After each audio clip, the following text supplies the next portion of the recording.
Bismillahirrahmanirrahim. Assalamualaikum warahmatullahi wabarakatuh. Innal hamdalillah nahmaduhu wa nasta'inuhu wa nastaghfiruhu wa na'udzu billahi min syururi anfusina wa min sayyiati a'malina. May yahdihillahu fala mudhillalah wa may yudhlil fala hadiyalah. Asyhadu an la ilaha illallah wa asyhadu anna Muhammadan abduhu wa rasuluh. Amma ba'd. Perkenalkan, kami dari kelompok 4 akan mempresentasikan tentang teori strukturalisme dari Robert Stanton. Di sini kami menganalisis suatu karya sastra. Perkenalkan, saya Nurul Jumlah sebagai moderator dengan NIM 21014210021 dengan teman saya. Perkenalkan, saya Elsa Angga Arifa dengan NIM 21014210023. Saya Nela Nafisah, NIM 2101421025. Saya Apitria Fatmani Tias dengan NIM 2101141126. Saya Silviana Anissa Putri, NIM 21014211027. Selanjutnya, kita akan memasuki tahap pengertian dari teori struktural Robert Stanton. Pengertian teori struktural Robert Stanton. Teori struktural Robert Stanton merupakan teori yang di dalamnya membagi unsur intrinsik fiksi menjadi dua bagian, yaitu fakta cerita dan sarana cerita. Beliau membagi fakta cerita menjadi 4, yaitu karakter atau tokoh, alur, latar, dan tema. Sedangkan sarana cerita terdiri dari judul, sudut pandang, gaya atau style, ironi, dan simbolisme. Materi selanjutnya akan disampaikan oleh Silviana. Karakteristik teori struktural Robert Stanton. Yang pertama, suatu disiplin yang memandang karya sastra sebagai suatu struktur yang terdiri dari beberapa unsur yang saling berkaitan. Yang kedua, dibagi atas dua bagian, yakni fakta cerita dan unsur cerita. Fakta cerita terdiri dari alur, karakter, latar, tema. Sedangkan unsur cerita terdiri dari judul, sudut pandang, simbolisme, ironi, dan gaya. Yang ketiga, teori yang sesuai untuk menemukan struktur-struktur pembangun dalam suatu karya sastra. Yang keempat, dalam teori struktural, terdapat pendekatan dalam mengkaji karya sastra, yakni pendekatan objektif, yang memiliki arti pendekatan yang menekankan pada kajian hubungan antar unsur pembangun karya sastra yang bersangkutan. Yang kelima, memiliki kelebihan dan kekurangan tersendiri. Salah satu kelebihannya yakni dengan menggunakan teori strukturalisme, hasil penelitian lebih terperinci. Salah satu kekurangannya yakni penafsiran bersifat subjektif, yaitu mengabaikan pengarang dalam karyanya. Materi selanjutnya akan disampaikan oleh Nela Nafisah. Konsep teori struktural Robert Stanton. Strukturalisme Robert Stanton merupakan teori yang sesuai untuk menemukan struktur-struktur pembangun dalam suatu karya sastra. Menariknya, strukturalisme yang ditawarkan Robert Stanton adalah dengan 3 komponen dapat diketahui struktur pembangun karya sastra, yaitu tema, fakta-fakta cerita, dan sarana sastra. Selanjutnya, kita memasuki tahap analisis cerpen. Di sini kelompok kami memilih cerpen dengan judul Robohnya Surau Kami dengan menggunakan teori Robert Stanton. Selanjutnya akan disampaikan oleh Abitria Fatma Nindias. Baik, di sini saya akan menyampaikan mengenai fakta cerita. Yang pertama, alur. Dalam cerpen ini, alur yang digunakan adalah alur sorot balik. Dengan alasan yang pertama, eksposisi cerita dalam cerpen ini berupa penjelasan tentang keberadaan seorang kakek yang menjadi garin di sebuah suatu surau tua beberapa tahun yang lalu. Dengan berikut kutip-kutipannya. Yang kedua, penggawatan. Cerita mulai bergerak maju dan mulai muncul masalah, yaitu tokoh aku menceritakan bahwa kakek sudah meninggal karena sebuah dongengan Ajo Sidi yang tidak dapat disangkal kebenarannya. Berikut bukti kutipannya. Lanjut. Yang ketiga, klimaks. Cerita kembali mundur diberikan gambaran cerita sebelum kakek meninggal. Tokoh aku menanyakan kepemilikan pisau yang diasah kakek. Hal ini dapat dibuktikan dengan kutipan berikut ini. Yang keempat, ada anti klimaks. Klimaks kekecewaan kakek berakhir dengan cara tragis. Dia bahkan membunuh dirinya sendiri dengan menggorok lehernya. Berikut bukti kutipan.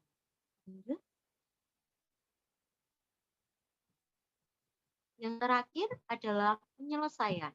Orang-orang terkejut ketika menemukan kakek Garin meninggal dengan mengenaskan, yang justru Ajo Sidi menganggap hal itu biasa saja. Hal tersebut digambarkan dari kutipan berikut. Lanjut. Yang kedua dari fakta cerita yakni karakter. Pada cerpen Robohnya Surau Kami, tokoh utamanya adalah Ajo Sidi karena mendominasi cerita baik pada bagian awal, tengah, hingga akhir cerita. Untuk karakter tokoh Ajo Sidi yaitu sebagai pembual dan seseorang yang suka bekerja tetapi tidak bertanggung jawab. Berikut bukti kutipannya. Cerita yang ketiga yakni latar, yang terdiri dari latar tempat. Bukti latar tempat di kota, di dekat pasar, dan di surau pada kutipan berikut. Bukti latar tempat di akhirat berdasarkan cerita rekaan Ajo Sidi pada bukti kutipan berikut. Bukti latar tempat di rumah tokoh aku pada kutipan berikut. Bukti latar tempat di rumah Ajo Sidi pada kutipan berikut. Yang kedua, latar waktu. Yang pertama, beberapa tahun yang lalu, kutipan berikut. Malam hari, kutipan berikut. Saat tokoh aku datang menemui kakek, dibuktikan kutipan berikut. Saat Ajo Sidi bercerita, dibuktikan kutipan berikut. Pagi hari subuh, dibuktikan kutipan berikut. Lanjut. Yang ketiga, latar sosial budaya. Di dalam latar ini umumnya menggambarkan keadaan masyarakat, kelompok-kelompok sosial, dan sikapnya, kebiasaannya, cara hidup, dan bahasa. Di dalam cerpen ini, latar sosial digambarkan sebagai berikut. Lanjut. Yang keempat, fakta cerita, itu tema. Tema cerpen ini yaitu seorang yang hanya mementingkan akhirat saja, hingga lalai akan kewajibannya di dunia. Hal ini dapat dibuktikan dengan kutipan berikut. Silakan Amira. Sarana cerita. Yang pertama, judul, Robohnya Surai Kami. Maknanya yakni roboh atau lunturnya agama. Terkait dengan cerita, tokoh kakek berperan sebagai penjaga surau sekaligus sebagai tetua agama. Ketika kakek meninggal, robohlah sudah agama di desa tersebut. Surau yang dulunya berpenghuni, sekarang hanyalah seperti surau tua yang kesepian. Pengarang memilih judul yang berkaitan dengan realitas kehidupan. Masyarakat zaman sekarang cenderung masa bodoh dan tak hendak memelihara apa yang tidak dijaga lagi.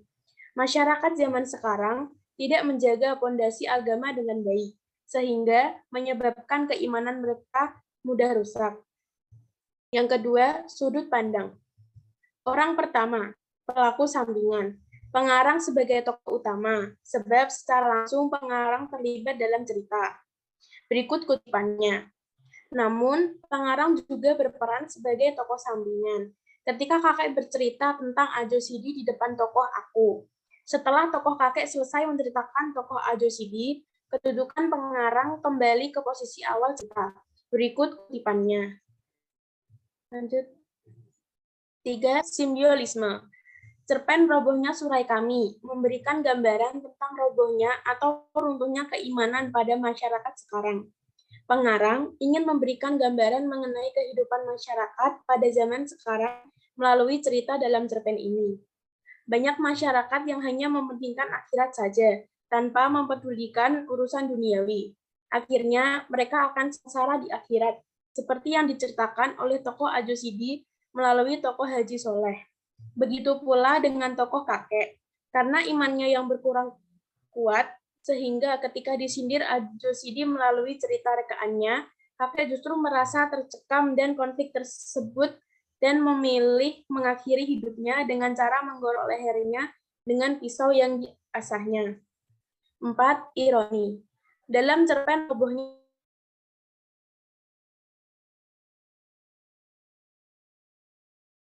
seperti yang diceritakan oleh Ajosidi melalui tokoh rekaannya, yaitu Haji Saleh. Berikut kutipannya. Haji Saleh yang mengira dirinya akan masuk surga karena ia selalu taat beribadah. Ternyata hal itu berkebalikan dengan kenyataannya. Ia justru masuk neraka. Allah tidak menyukai seorang yang hanya mementingkan akhirat saja tanpa mempedulikan urusan duniawi. Yang terakhir, gaya.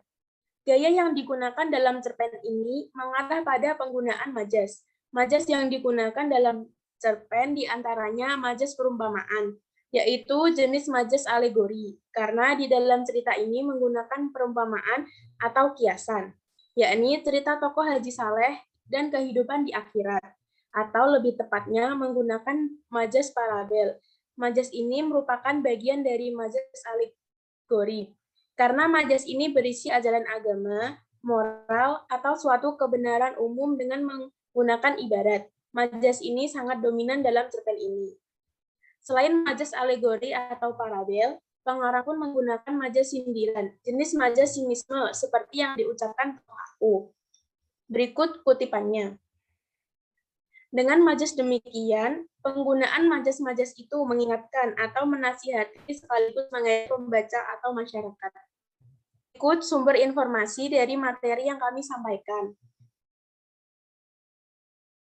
Baiklah, sesi penyampaian materi telah selesai. Kami dari kelompok 4 mengucapkan terima kasih atas perhatiannya. Kurang dan lebihnya mohon maaf. Semoga materi yang kami sampaikan dapat bermanfaat bagi penonton dan pembaca. Terima kasih. Wassalamualaikum warahmatullahi wabarakatuh. Waalaikumsalam warahmatullahi wabarakatuh. Waalaikumsalam.